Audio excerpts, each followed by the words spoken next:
caramel coffee. Not everyone's cup of tea.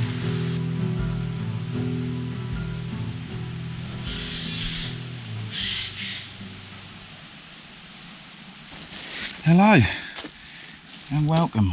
I've come out to do a little look at this pack. It is the Savotta Jääkäri, I hope I'm pronouncing that right, M. It comes in a range of sizes. This is the M, the medium. It comes in a small, a medium, a large and an extra large. And this is the medium, which is about 30 litres. It's called the Jaakari, but it's also referred to as the Jaeger, which I believe means, in Prussian, it means fighting infantrymen. And I think Jaakari is like the Finnish interpretation of that. This pack is a Finnish pack. It's used by, or I think it's used by, I've seen some that it's based on or used by the Finnish border patrol. I've been looking for a pack like this for ages, and it was expensive. It's much more expensive than I thought I'd pay for a pack, but I think it's going to be a pack for life. Obviously I can't testify to that as yet because I haven't had it for life because I ain't dead yet. But it's 1000 D Cordura, and I've used it on night camps as a day pack. It can be used as a bushcraft pack. You've got plenty of places to strap things on. It's not designed to carry massive weights, but it carries weight well. I've had like 14 and 15 kilos in there. Plenty of molle and adaptability for strapping things underneath, on the sides, on the top. Straps are very thin. I'll show you a look over the outside of it in a second, and what I've got in there, how much sort of space it has basically. Yeah, the straps are thin, but they're comfortable definitely up to about 12, 13, 14 kilos. Then they can dig in a little bit once you start getting above that. But if you're getting above that, you go for a bigger pack, don't you? So far, I've used it quite a few times, and I love it. I love it. And going back to why I bought it, I want to have one pack that does a number of jobs, and this will be a day pack, bushcrafty type pack, and even an overnight pack, comfortably in some ways, with your extra bits to attach on the outside. I haven't got much on the outside at the minute, as you can see, but I have done. But let's have a look over the outside of the pack. So it's 1000 D Cordura, Delaron plastic, which is meant to be good for, it's sturdy and hardware, and I've banged and knocked it about already loads, and yeah, it is, yeah, but it's meant to be good for withstanding extremes of temperature, both hot and cold. The pack, as I've already touched on, is very comfortable, definitely up to sort of your 12, 13, 14 kilo. 1000 denier, so it's strong, sturdy, which is why I went for it really, because I want it to be one bag for a good few jobs that I have. That is the bag for those jobs. It'll last me a lifetime, hopefully. As you can see, on the outside, you've got an array of molle. Goes right up here. You can, there's loads more room in here to pack. There's an array of molle, decent straps, somewhere here to put longer tools. I've got that set up through there, so I hope you can see what I mean. Pouches on the side with more molle, anything that will fit, because you've got two compression straps, one up here, obviously I haven't got the bag completely full, and one down the bottom. And also you can get any molle pouches. I've used it with molle pouches, the ones from Savotta on there. Expensive, but it's going to get a lot of use from me. Both sides are identical. Here you can strap all sorts on there, pouches, other bits of kit, tools. I don't like having my tools on the outside, like axes and knives. I don't. Yeah, both sides are identical, apart from, yeah, this side. A very handy zip here. I can get in here from there. Very handy.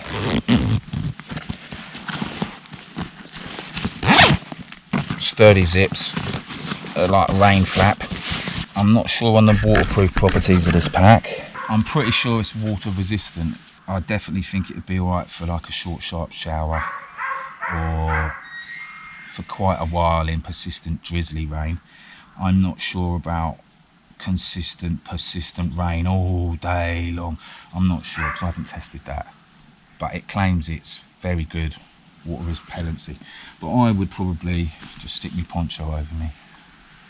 That is what I would do, or a rain cover, but I don't know if it would be needed. Each side for your hydration bladder that then you can strap to mole on your straps anywhere. Mole on the belt, a reasonably well padded back that you will sweat in it, but it helps a bit, and it's fairly it is comfortable. It doesn't seem massively, well, it's well padded. This lumbar bit fits in the small of your back, that can be removed. I haven't. The waist belt can't be removed, but you can fold it. You can fold it in on itself, or just have it on loosely. I don't find that an issue. I know some people might. More mole on the waist belt for small pouches or things hanging off carabiners or whatever. Very large grab handle, strong, sturdy grab handle. The lid is handy as well, because it's a floating lid which you can quite easily remove entirely or raise it up and down to overpack it.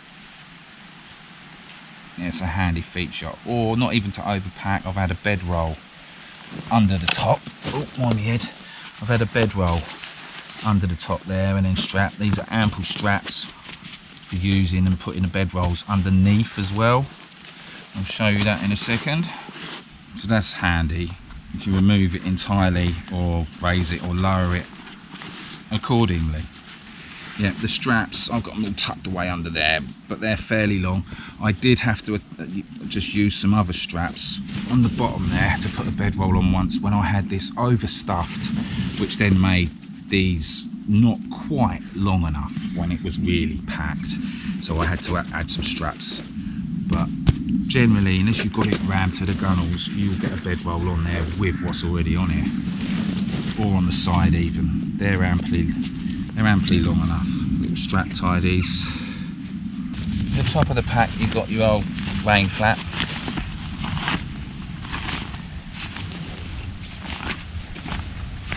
So there's loads of room in there.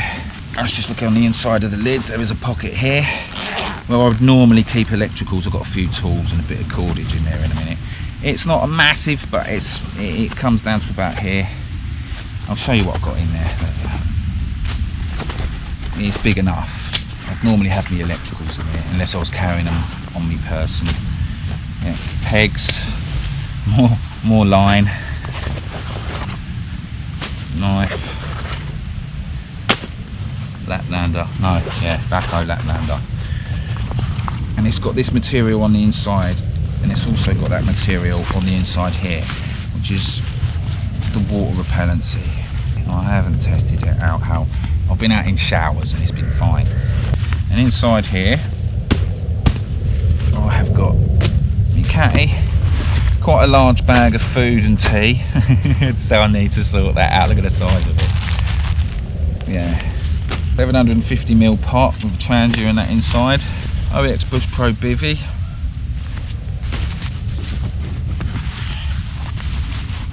Sort of a possibles pouch of all sorts of bits. That's a reasonable size.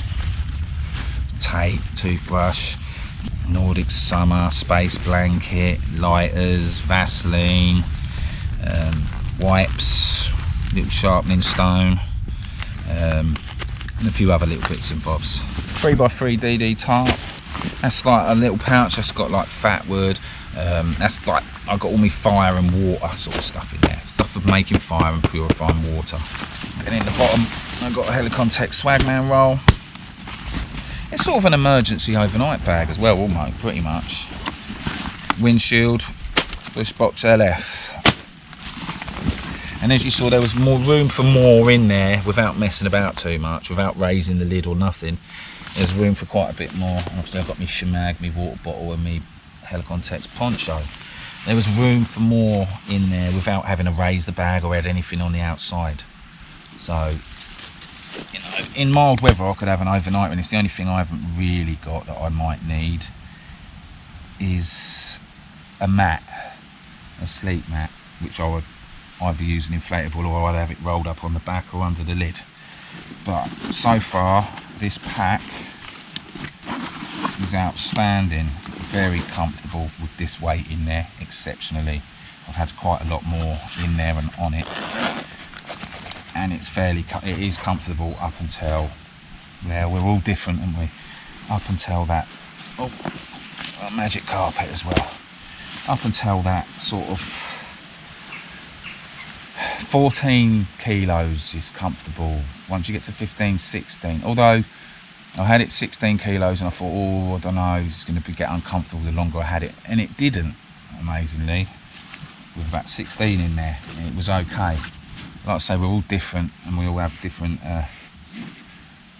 thresholds to these things, don't we? But the carrying system, it's not got load lifters up here because it is really only a sort of like a day pack, really. But the straps are thin, but like I say, they're comfortable because the weight is spread and they're nice S-shaped. The weight is spread nicely.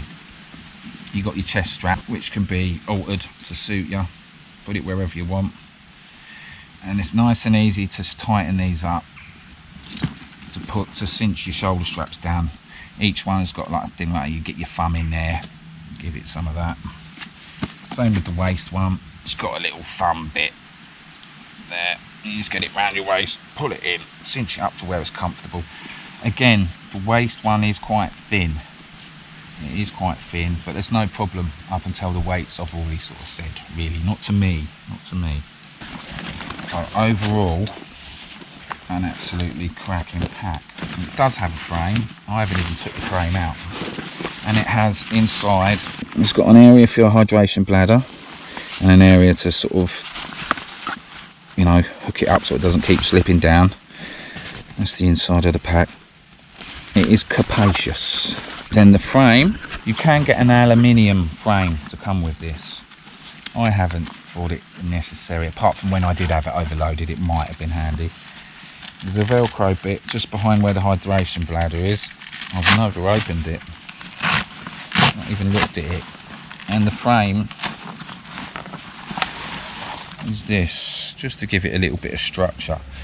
Top me kangaroo down, that's enough, yeah. But you can get an aluminium sort of pole frame for it. Something that will do for different sorts of trips and days out, overnighters out, maybe an emergency bug outy type bag, I don't know.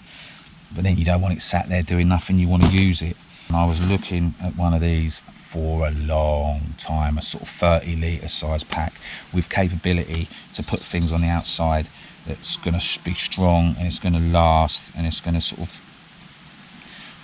be 8 out of 10 across all the boxes of durability and everything. The only thing it's not is price. It is a bit expensive. If I've missed anything out and you are considering this pack, I know it's coming up to frugal times, isn't it? But if you are, and you want to ask me any questions, then yeah, message me and I'll get back to you. But there are lots of reviews, so I would advise, when you're spending anything that's a reasonable amount of money on stuff, research it off different things. But you've got to be careful, because some people have been given the things and then they know they're going to get given more with a good review and good sales and all stuff like that. They become salesmen in effect. So that's not what I am. I bought this with my own money because I want to have decent gear, but I want to streamline my gear as well. I don't want to be having 4 30 litre packs and 4 45 to 50 litre packs and 2 60 litre packs. I want to have one in each range, if you know what I mean. So I want good ones in each range that are going to last and do a job. So far I do think this one will. But anyway, there it is, the Savotta Jääkäri M. Thank you for watching, and I hope that might help some people out who are looking into this pack. It is a big purchase for most people, but if you're going to get a lot of use out of it, it could be worthwhile.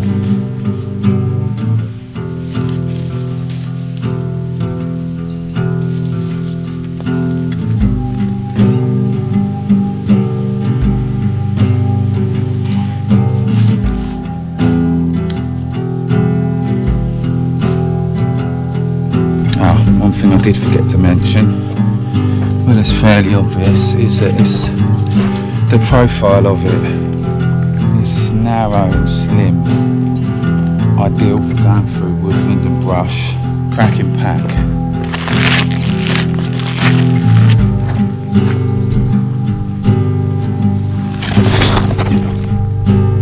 That made me jump. Anyway, bye bye.